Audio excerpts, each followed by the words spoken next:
Camera Obscura by Dirt in the Skirt. Bachika bow wow. Tried posting this one a few years ago, but was too late. Not a ghost story, but one of the scariest things that's ever happened to me. It happened during my freshman year of college, when I was back in my hometown for Thanksgiving break.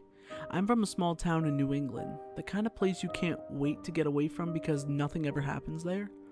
I guess maybe this was my town's way of getting back at me for thinking that. It was late on a Wednesday before Thanksgiving. I was at a friend's house, happily reunited with my best friends from high school, since we were all home for the holiday. A fog set in that night, owing to the classic New England mix of chill and humidity. As I drove home, I went by our town's library, which is situated next to a small duck pond. The fog was extra thick over the water and illuminated by the lampposts surrounding the pond. It gave it an eerie, golden glow. Being the film student that I was, I had my camera with me, as always. Without thinking, I turned my car around, pulled into the library parking lot which overlooked the pond. I considered walking down to the pond for a moment, but something told me not to do that. It wasn't fear, not yet. I remember not feeling any fear at all, just excitement and awe of the sight in front of me. But still, I didn't get out of my car, and that decision probably saved my life. Instead, I kept my car running, headlights still on, rolled down my window, stuck my arm out of the window, and took a few pictures of the pond in the fog. I pulled my arm back inside and looked over the photos. They were pretty terrible, given how bad of a technique I was using. This was the first time something felt wrong. As I looked at the photos, I just felt... The best way I can explain it is that sometimes I have nightmares about being in open water. I know that there are sharks swimming beneath me and I can't see them, but I know they're there. I realized I was having the same feeling in the waking life. As I looked through the pictures, I felt the danger before I saw it. I looked up from my camera, fully alert, and peered in front of me, but I saw nothing. For a moment. Then a figure materialized out of the darkness around the pond and into the beams of my headlights. It was a man. He was wearing a dark jeans and a black zip-up fleece jacket. His hair was dark and short. I don't remember his face. He was walking in the direction of the library, in the direction of my car. I waited, not wanting to let my fear take over. Maybe he wasn't walking towards me? Maybe he was going to the road.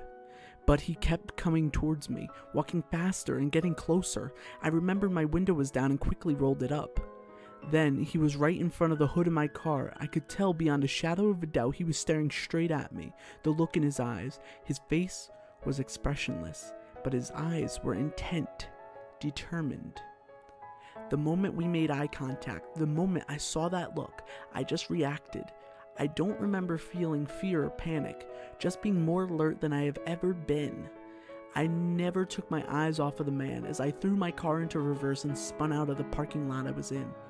But I went the wrong way. Instead of turning my car towards the exit, I turned towards the back parking lot. Yes, there was another exit I could get to, but I would have to drive around the entire library to get there. Either that or reverse all the way out to the road and risk hitting something, a tree, another car.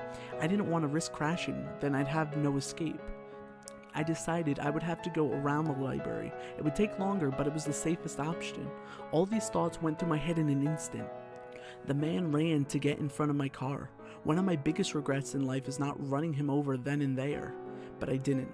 I put my car in drive and waited. He stopped running once he was in front of the car, and then took his time. He walked slowly around the hood of my car, staring at me the whole time. Our eyes followed each other. He smiled.